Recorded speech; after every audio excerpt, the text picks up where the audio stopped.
from Laerdal, who've been huge supporters of the organization internationally, not just in North America, continually acting as their gold and platinum sponsors for all the major events that we've had all around the world. So we're really thankful for their continued support and to be able to help put on our keynote today from the Sim Center Director here at Augmented, Dr. Amar, Patel.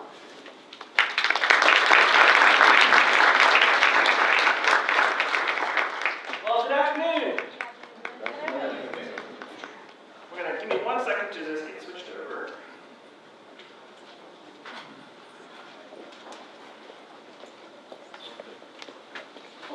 So, I do want to start off with something on your tables. So we're going to have a long conversation about virtual reality, augmented reality, and mixed reality. And I'm really excited because it really flows well with the world of simulation and the next steps that we all will take as we approach the endeavors of simulation, methodology, and technology. There's some really cool stuff out there today, and it goes really well with Laerdal's mission to help save lives. For us to be informative and creative and innovative and take our hunches and ideas and our thoughts to the next level, we really have to think about the future and where the future is taking us. And we have to think about these multi-spatial planes where we're mixing different things together to take it to that next step. So one of the things I will talk about a little bit later is PTSD and the use of virtual reality to help somebody who is going through PTSD to overcome the challenges of PTSD. So we've got a great video that will focus a little bit about that, and I want to share that with you as well. Also with me today, you'll see Don sitting over here on the left-hand side. He is wearing a Meta 2. It's a beta mixed reality headset. And the really neat thing with that is you're going to actually have a chance to see that in action. You guys are some of the few folks to see it. It's not something shared. It's not something out there. Don's company is working on stuff with it, and it's been nice to have him here and share that with you, because I want you to see the impact this has in healthcare. It has in helping people get better at taking care of people, and helping saving lives, and it's important for us to have that approach.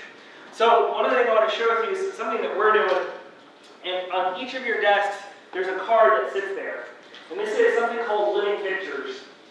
If you have a chance to see it, if you downloaded the app, fantastic. If you haven't, I want to share with you really quickly what it does.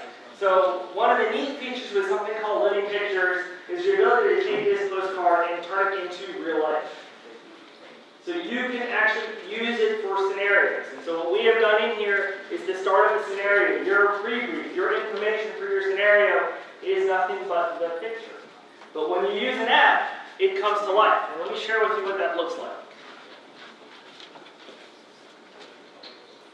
Everybody see my phone? Let's see if I can make this work this way. I think we're going to look at this weird, huh? Here we go.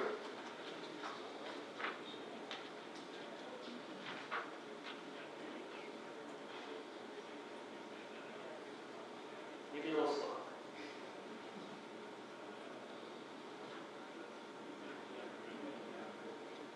We'll have to turn our heads a little bit.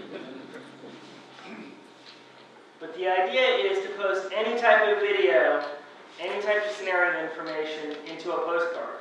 And you standardize your pre-brief and your information, and then at the end of this particular video, it says your scenario starts now.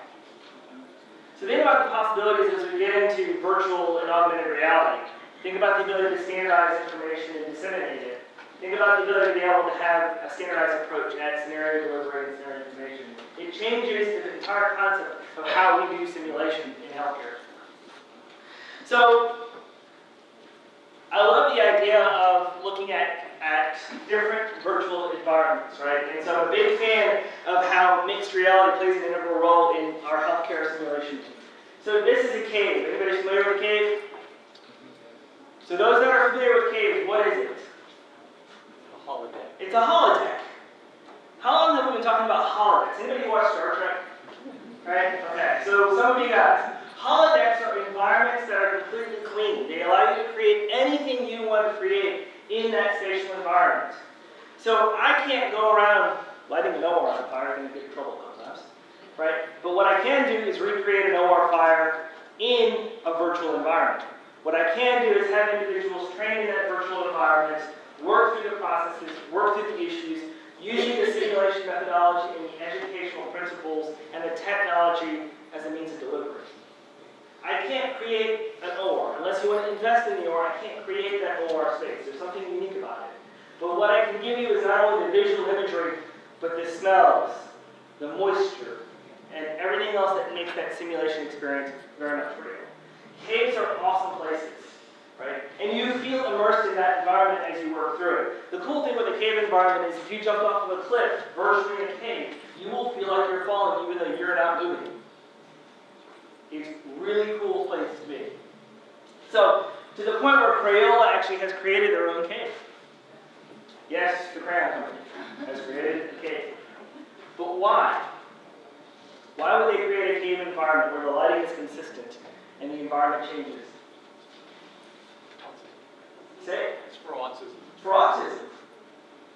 For autism. There's so many medical applications in virtual reality that change it, that it's an amazing place to be able to see.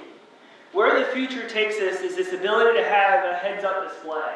Where it takes us is the environment where we're able to actually take care of providing education and get all of the information right in front of us. We're able to work into the clinical setting and see the impact that we are having to our patients by digitally seeing their information on the screen. We are headed there. Lots of people are working on this process. The challenge is we're tasked with the educational delivery at the end of it once it's created. And so how do we do that? How do we accomplish that? So what do you see here? I'm going to feel really old because somebody doesn't tell me what movie this is from. Matrix, right? Letters and numbers. When we take it one step further, what do you see? A rabbit or a duck? A rabbit. Does everybody see that? You see the duck? Now do you see the rabbit? Perception changes based on our environment and our reality. And if I can really customize the reality and the environment to what we need to provide adequate education, then we're effective at the delivery of education. So we know this to be matrix, right? And I'll take it one step further, and I want to play a short matrix portion of why CGI is such an important thing.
But it's realistic, right? Matrix was one of those movies that came out and we all went, whoa.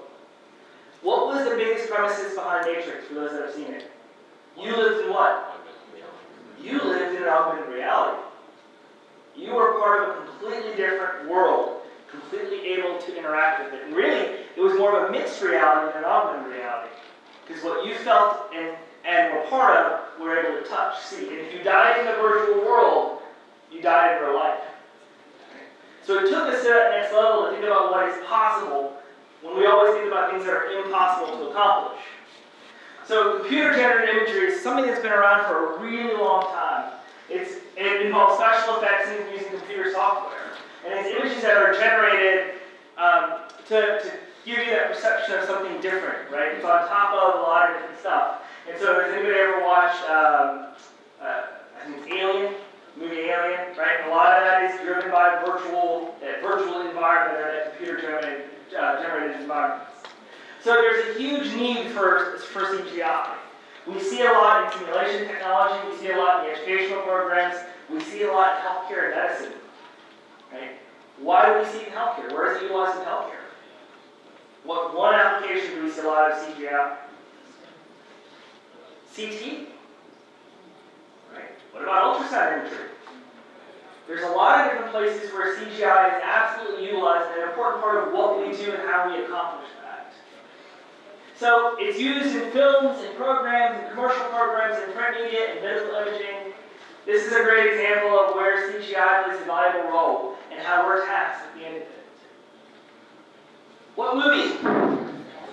Jurassic Park. I'm going to play one snippet of it and we're going to talk about it.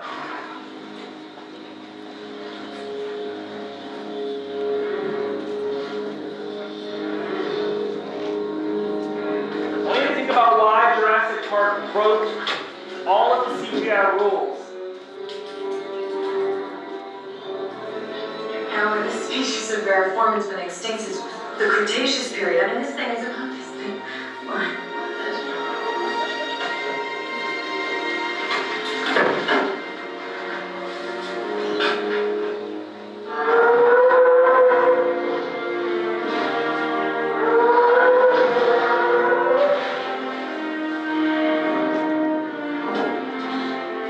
What did CGI allow us to do in 1993?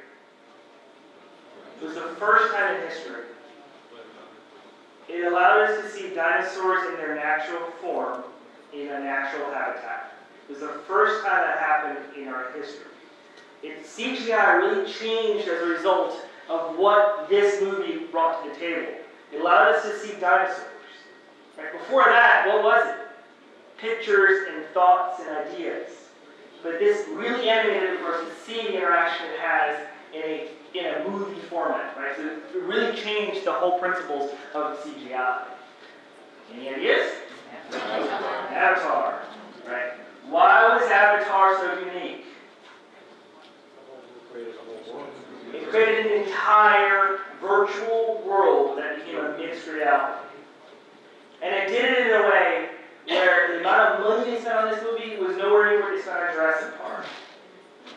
They were able to, 95% of this movie was virtual, was done in CGI. So today, the possibilities are completely endless when we think about the use of computer generation. Virtual reality. Virtual reality uses the computer technology to create a simulated environment. So it's not like your traditional user interfaces.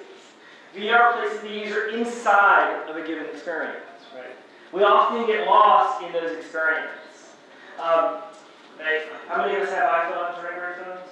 Right? So I often relate to this as Pavlov's theory. When you hear ding, what do? We check it, right? You naturally want to pick it up and look at what it is. The unique thing with virtual reality was it did the same thing for individuals. When they saw that virtual world, what did they want to do? They wanted more of it, and they wanted to explore more of it, and they wanted to understand more of it. They became immersed and part of it. We're seeing full educational curriculums today utilizing virtual worlds to deliver educational content. How many of us know what Second Life is? Right? So Second Life is a virtual world in which you can interact. Ironically enough, people have created virtual hospitals in a virtual world and charge bitcoins to get taken care of at the virtual hospital in a virtual world. You can do education in a virtual world. People actually deliver full educational content in a meeting space in Second Life, because that's how today people are seeing the environment in the world. So when we think about the need, there's a need for virtual environments, and we think about Doom and Second Life and Sim. World of Warcraft is probably one of my favorite games. Oh, yeah. Who's familiar with it? So we have one World of Warcraft fan. Developed in 2004. Today has grossed $10 billion, has over 100 million users. The amount of time people spend in World of Warcraft, they would have been able to solve the issue with cancer 4 times over. It's a virtual environment that has that Pavlov ding. People want more of it. People want to explain it more. Our goal in education, our goal in simulation is to give them that same level of fidelity. It's to give them that taste, that understanding that they want more of it. You have been successful in simulation. If they walk into your simulation experience, they solve that patient's problems, they learn something and go, this was awesome. I want to come back. You've done well. So I had to put this up there. The need for perceptual simulation and the ability to see information differently. And designers are really good about helping you focus in that way. Short circuit? Yeah. So how did he see the world? What did he see himself as? A human. He saw himself interacting with the environment as being alive. And that's what virtual reality helps us do.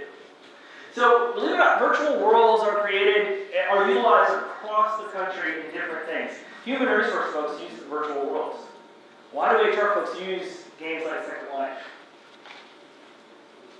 I see you as an individual in this space. You can create whatever avatar you want. So how do you perceive yourself to be? And do you interview differently in a virtual world than in person? So you're seeing the process of people asking you to create an avatar of yourself, interviewing you in the virtual world, and then applying that in the real life application.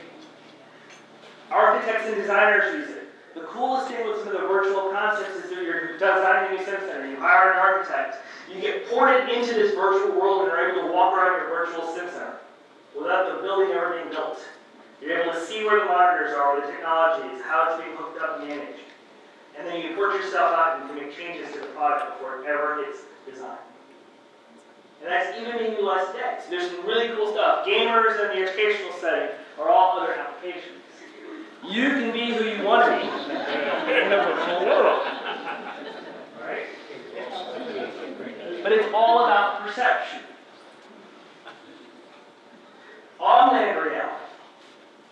So augmented reality is an overlay of content on top of the real world. And that content is not anchored, it's not part of it, and the real world content and CG content are not able to respond to each other, they're not able to directly interact with each other. So augmented reality stuff is happening in real time live. And you'll see some of this augmented / mixed reality that we'll play with today with the meta too. So there's a huge need for it. And you know, a great example of augmented reality is Google Glass. How many of us are familiar with Google Glass? How many of us had a chance to play with Google Glass? Here's Google Glass.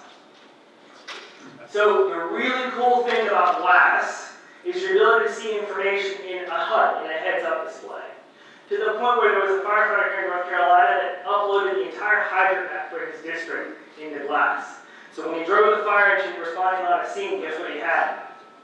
The entire mapping system. He knew where all the hydrants were well before he arrived, and he had directions to the hydrants of both in-service and out-service. So you think about the potential for something like augmented reality or heads-up display that's impactful and powerful. We see the impact. This is a heads-up display on a C-130.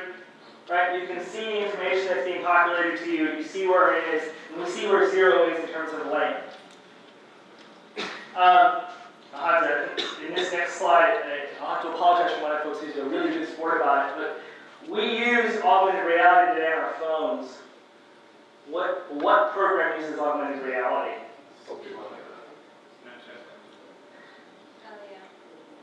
Snapchat? Tablets are a really sport.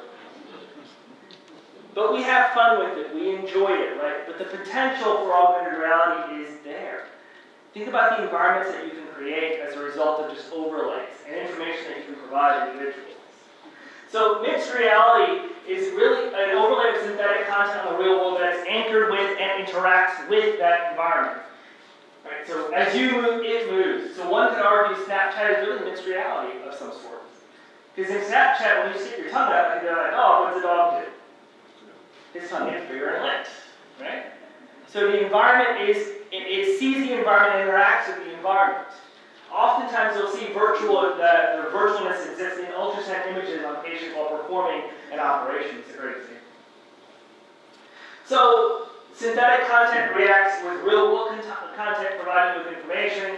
The next generation, and I'll share with you a little bit of information about HoloLens a little bit later, but the cool thing with Holo and all the really neat pilots that are going on is the potential to mix virtual reality, augmented reality, and mixed reality together. So it's ultimately mixed reality. But you'll be able to see your CT, your ultrasound, your image in your heads-up display or in the lens, and then as he has here with Meta 2, be able to actually still perform your surgery and do everything as you're looking at the layers and pieces, right? So before you cut, you can see the layer below in your virtual display, and you can see all of the vital organs that are present. So there's a lot of potential as we work through the technology. Mixed reality, 1994. It was put together by Milgram and Kanusu, and it's really an extreme, right? So you have severe mediated virtual reality up top, you have augmented virtual, and then you have mediated reality on the left. Mixed reality sits somewhere in the middle. It's a really hard place to be. One could argue that it's somewhere almost impossible to get to, but the amazing technological advances we've had in the last 30 years have just completely pushed. And we're close. There are tactile things out there that will almost make you feel like you're in that environment, you're in that station plane. We're really close. Another 5 years, it would be really scary to see that holodeck come to life. There's tons and tons of applications in mixed reality. Aviation, military training missions, proceduralists needing images while performing surgery in real time. So you have to ask the question, what's the difference between augmented reality and mixed reality, and why do I really care? Well, it's huge. Both create this enhanced, enriched environment.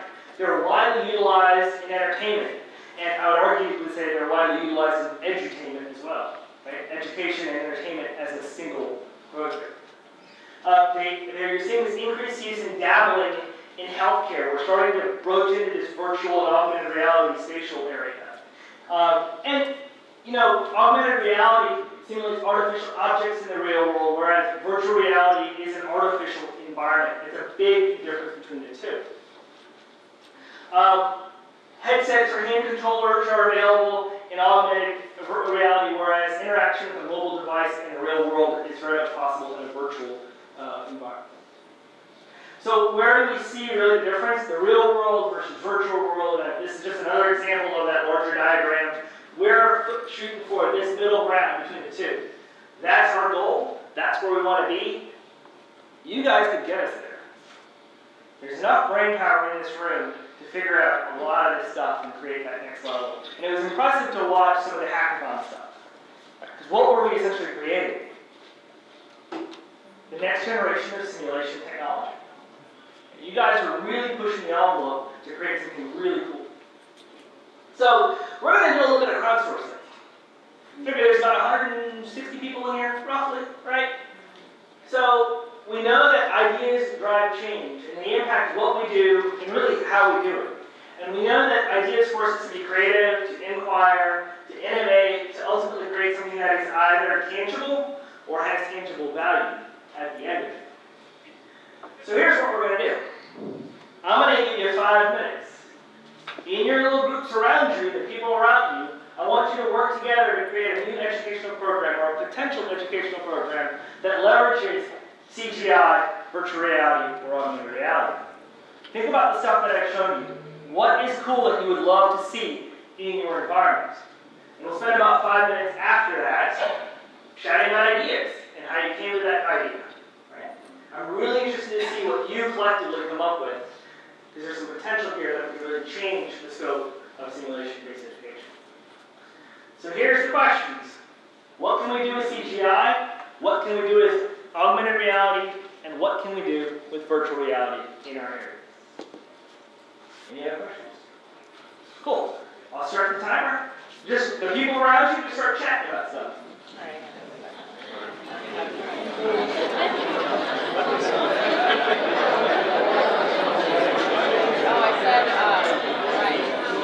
My idea was learning how to drive. First time driver. Yeah. About the way the lighting works in the dimmer center.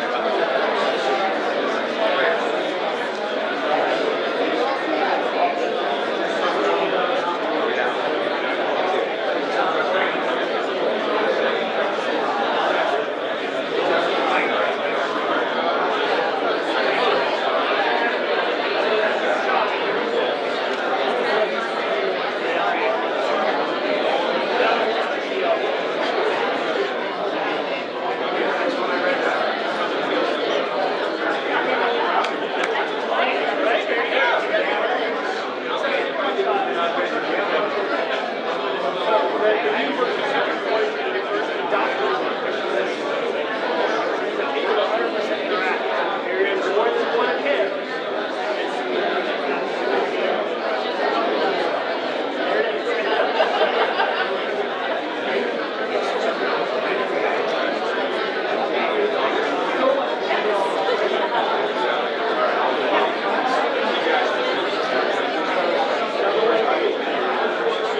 to do anything is create more of them. Go for it. So we have a lot of that, the cave, the HoloLens. So the things we've done, we create disaster scenarios where the student can walk through virtual reality and triage. We've done different companies. They come in, they build their company. We do safety checks for occupational health. We do projectors, augmented reality on the simulators, so we can project different diseases, different skin tones and skin diseases.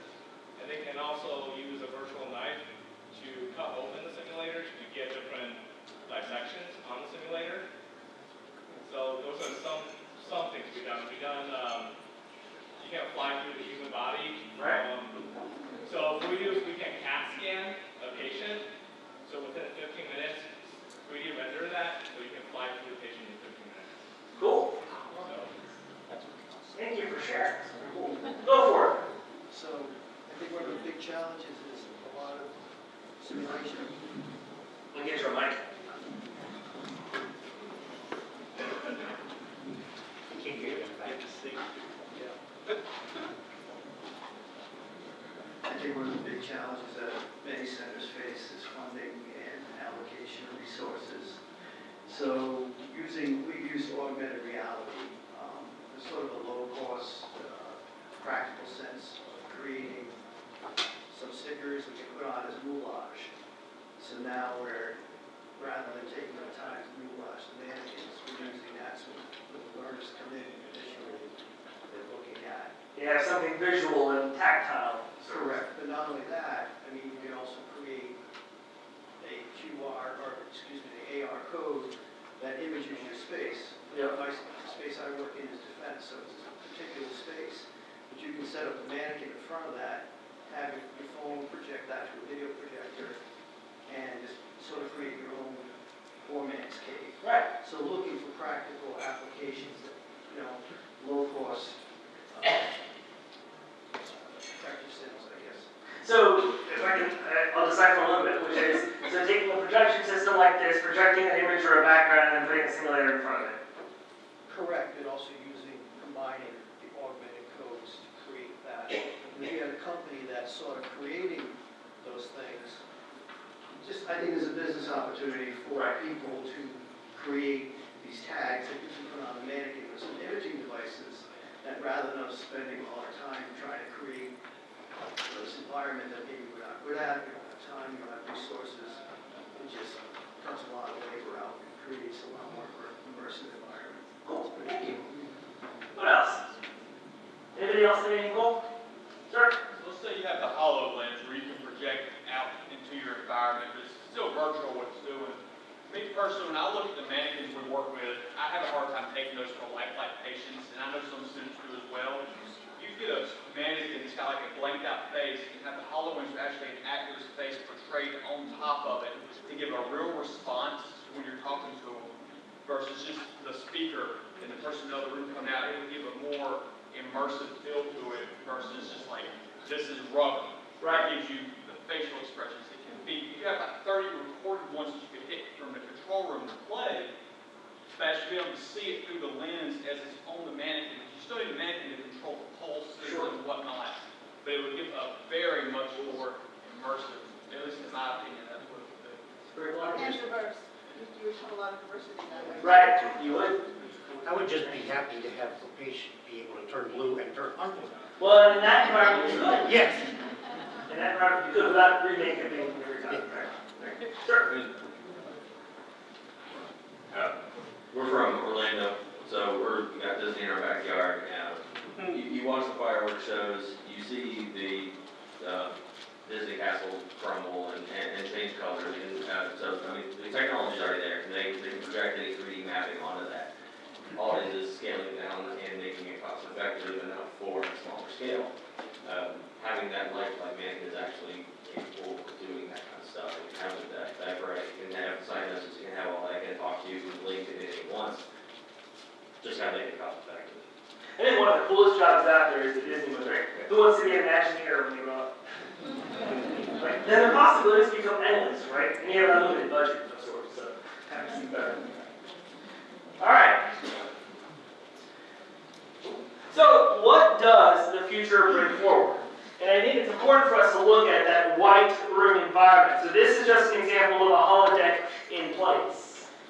And there's so much other potential. When we look at the human field of view, we see this field of view where we want to create a larger viewing range. We want to feel more immersive. We want to be able to be part of that environment. And to do that, we have to completely change perception. We have to be able to expand what we see and why we see it. Which is why a lot of these goggles and glasses that you see out there really do go all the way around. Right? They make you feel more immersed and part of that environment. Here's the problem. 1 hour in a VR lens is great. 9 hours in a VR lens and you're done. You can only take so much of it before you cross the threshold. Right? And there's some really cool stuff out there. The cool thing with virtual reality stuff is when you're in that spatial plane, at some point in time, that's what you're going to do. Run out of room or record. And you're going to hit a wall. Right? So it's interesting to see technology out there where it's essentially a treadmill for virtual reality environments. You can have an unlimited walking space available to you. So it changes the entire nature of how we do things. And when we think about that, we think about how much information is really important for us to be successful. And that information is all about what we need. And I would argue to say, if you watch your trick, you need more input. Right? The more information we have, the better environment we can create and the better experience we can provide our students. When we translate that into simulation, how realistic does it have to be in the experience? Sometimes it doesn't have to be realistic at all. But sometimes it has to be so immersive and so realistic that they forget that they're outside of that general environment. A great example is aviation. You ever walk into a flight simulator? Yep. Does it sound real? Does it feel real? Does it hear? Do you have that touch tell? It's amazingly real. And you don't realize that you're not on an airplane outside of the fact that there's an instructor's control panel in that space. Right? It's very realistic. And that's the question we have to ask ourselves is how realistic do we really need to make it? This is our world today. When you walk into a grocery store, you can take certain apps, like there's one called Plenary. You can walk in and look, and it'll tell you where stuff is. It'll tell you what's on deals, what you got coupons for. Right? If you ever shop at Walmart, you can scan your receipt. Walmart says, you screwed up, you spent too much money. This is our world today.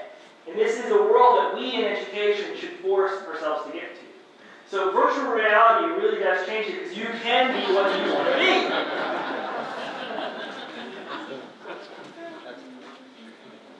And it doesn't have to be expensive. This is $8. You can order on Amazon. It's a cardboard cutout box. You stick your phone in there. There's magnifiers. It allows you to create that virtual environment. You know what's really cool? Go watch TV on that. You feel like you're in a movie theater. Because it's right there. The problem you run into even today is we don't know what the long-term impacts of using virtual environment glasses is on the human brain. They're still studying it, right? So there's a point in time where there's a threshold of how much you can take before you cross that level. But we're seeing these gamer pods pop up all over the place, and they're allowed to be able to get out of the environment, have a different view, and relax or meditate. And these environments project anything from beaches and oceans and skies all the way to immersive learning and gaming environments. And there's some amazing stuff that's out there that allows you to be completely interactive. Imagine telemedicine. Imagine being able to interact with your patient, hear your patient, and the stethoscope is part of that environment. So when you touch that patient that isn't even there, the computer on the other end is actually bringing that same device up and touching your patient's phone. So it's as if you were at the bedside being part of that environment. These are all things that we can help facilitate doing. So Meta 2 is tethered to a desktop PC. It runs at a 2560 by 1440 resolution, and it has about a 90-degree field of view. One of the things with Meta 2 is that it's got a basic SDK support for hand recognition, so you will see Don lift his arms up, and you're going to see his hands in the field of view to be able to interact with that spatial environment. It allows for software-based inside-out tracking, and you know the cool thing with this is that it's equivalent to HTC Vive. It's this rich, immersive environment. We're going to really play with 3 different objects inside of Meta 2 that you'll have a chance to see. I'm going to switch over and Don's going to actually, you're going to see Don's headset here in a second. There you go. Nope. Alright, so while he works through that, so the three things that we're going to show you are our car engine.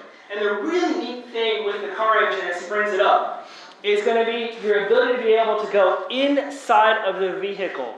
I can tear apart the engine and see every part, every piece of mechanics. So think about this from a training perspective, right? Here is the engine functioning. He's able to look at it. He's able to move it around and interact with it. There's the parts. There's the pieces. If you're troubleshooting something and need help doing that, think about the potential to do that. If I'm training a student on a particular anatomy or a piece of technology, imagine being able to get into that and allow them to interact with that space and take their educational level to the next point. The next thing he's going to show you is the heart.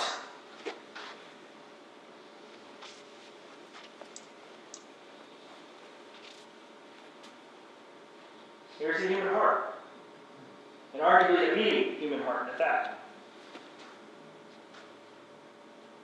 So what's the potential here? How many of us teach anatomy and physiology?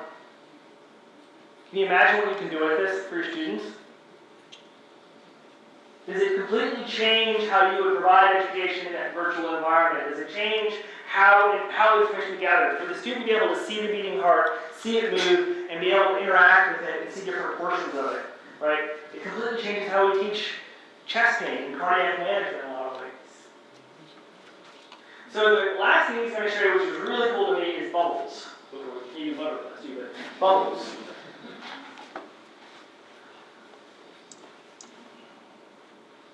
So this is that interacting with the virtual world and the virtual world being able to touch kind of back at you. There's all the bubbles. So you notice what he can do with them? What is he doing? Popping balloons or popping bubbles.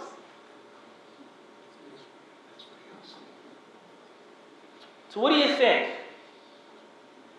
What are the interactions with it? It's pretty cool, isn't it? If you want a chance to play with it, tomorrow in the Sim Center we're going to have that out. So come on by. You'll get a chance to actually touch it and feel it and play with it, right? So tomorrow morning, come on out. But it's amazing stuff to be able to do. Do butterflies real quick. And this is a beta, I might add.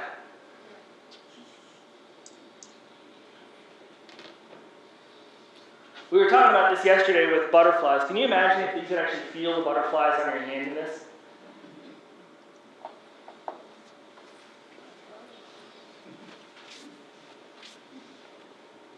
It's kind of peaceful when you do that.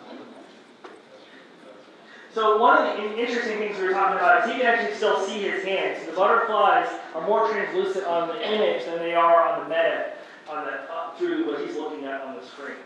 But this is a version of augmented reality. One could argue it starts with mixed reality in a lot of different ways. And the medical applications are enormous. Cool, thank you.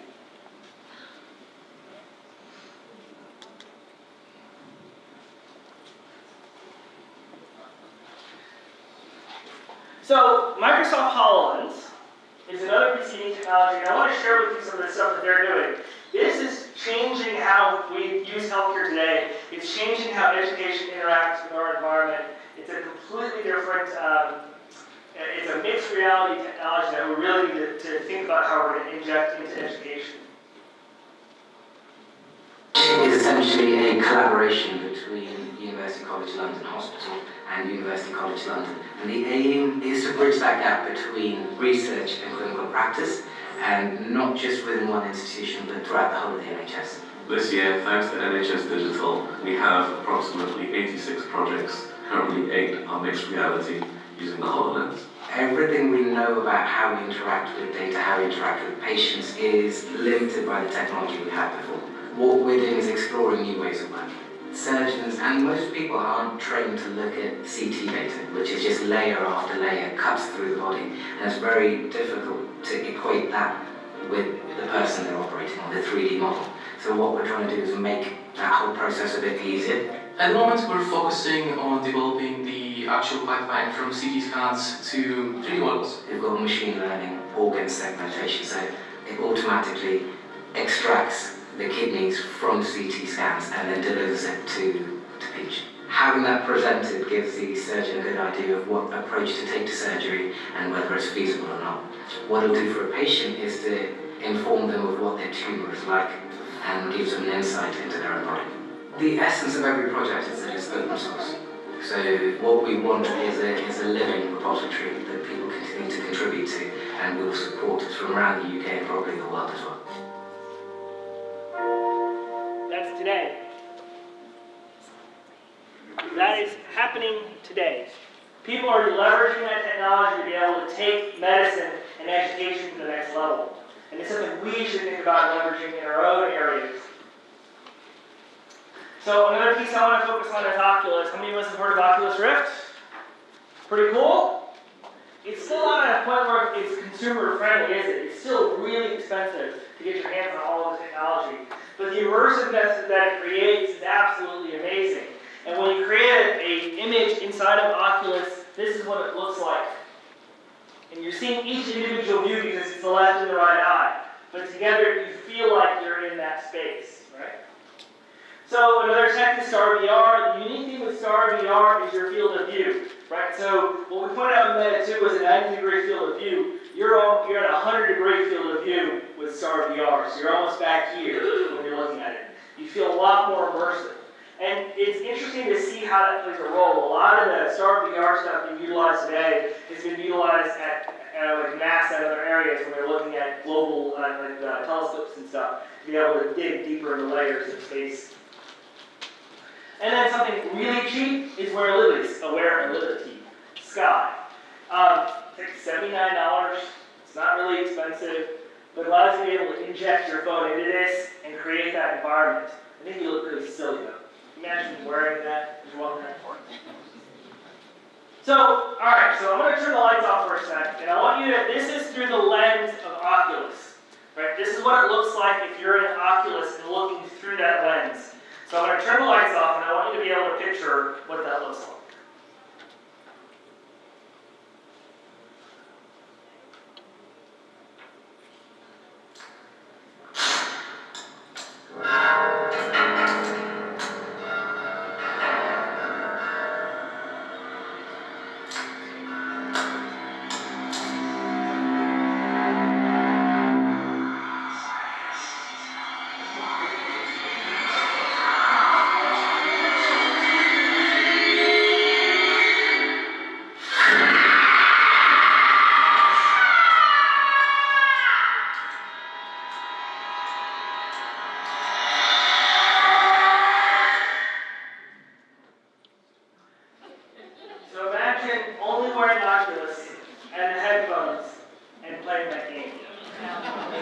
That's usually the general expression. Hell no. It is amazing to see how scary those video games are to the point where people forget that they're in a safe place because they get so immersed and lost in that environment. Right? So, for us in the clinical medicine realm, imagine being able to recreate the events after a root cause analysis. Build a scenario in an Oculus. Be part of that team. Work through the process, identify the issues, and then implement the change, all in a virtual environment where you're safe. All of it is possible. It's a matter of us doing it.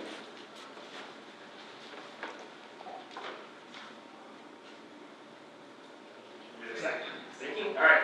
So the applications in healthcare are kind of endless, and they're designed to treat and heal PTSD, to manage pain. The virtual environments are utilized for human factors, for architectural spatial, for virtual meetings.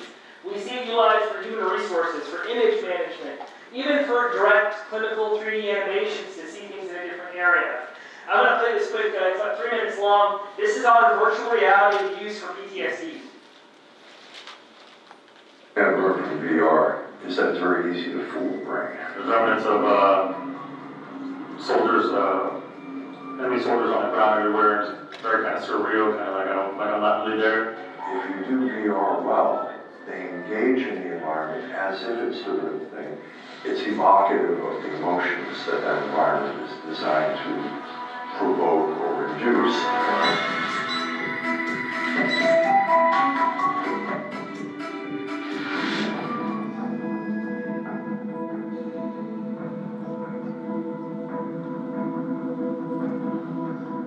The power of VR is nothing short of a paradigm shift in how we consume media. You're in the story, you're in the world, and that is what power of VR is important for psychology, for treatment.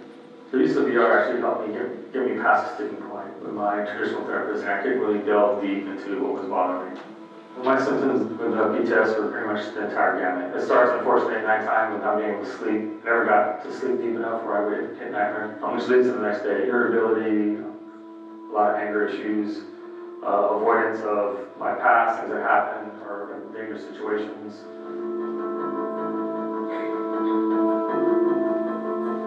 Well, first off, I was really hesitant to come forward saying I need help. That's the biggest problem. Put myself under the bed is just the stigma around PTS.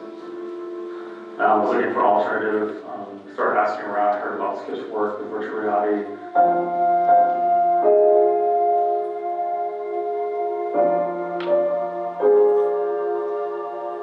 We never know what's going on in the hidden world of imagination. Some people aren't good at visual imagery. So what VR does is allow us to put people in the context in which they were traumatized, and we're able to gradually help them to go in and confront these stimuli while a clinician is right there with them. Can you describe what you're thinking as you're going out? Well, we made it all okay. I think I reacted all right. As the patient is narrating their experience, the clinician has a control panel where they can control the time of day, the ambient sounds, an explosion in the distance, a helicopter flying over, all the elements that are reminiscent for that patient of their trauma experience. Every little thing I saw could be one normal person's traumatic experience, like seeing like helicopters blow you on top of a bridge, shooting inside a mountain, Marines shooting, Marines getting shot at, Marines getting killed, seeing them attack us and them being injured. So you see it, you don't process it, you put it away, you start engaging somewhere else, and you're trying to save your life and do your mission at the same time. We're never going to replicate an exact simulation of what the patient went through, but we don't need to. As long as we hit the high notes and get close enough, patients bring in their own memory, their own experience, and kind of fill in the gaps. You're going to face your demons. There's a burning victims all around the room, they're pulling them out right now. But if you can hang in there and get through it, it gets better. We're not creating a self-help tool. We're giving clinicians a tool that may extend their skills. So there's a lot of possibility of the use of technology in treating PTSD and other symptoms. And when we think about taking it to the next level, think about the ability to leverage augmented reality or mixed reality with the technology that we have today. So we had, this is Plenary, right? So Laerdal Plenary, you have an ECMO component to it and a headset. Can you imagine you can be able to work through the process issue that you can find all with injecting ECMO and a Plenary using an augmented reality space? There's so much potential and so much issues that we can work through, but it's all possible if we just think outside the box. And there is truly a connection here. There's great value in CGI and simulation. There's great value in using augmented reality or virtual reality or mixed reality. And this can all be part of education if we're willing to invest the time and the energy and the effort. What we often forget is simulation is not only provider focused. It's about, what about the patients? Right? What about using the technology and our educational methodologies in taking care of our patients? So there is the methodology. It's important for us to think about the methodology, and least of the importance is the technology. The technology will help you deliver the methodology. Don't forget to use that methodology. We shape the future as technologists. We drive that passion. Be simple about it. You don't have to go overly complex. There's always new tools out there. You want to stay innovative. You want to stay relevant in what we're able to accomplish. And don't forget to integrate current technology with future stuff. Any questions? Well, thank you for the time. Thanks for learning.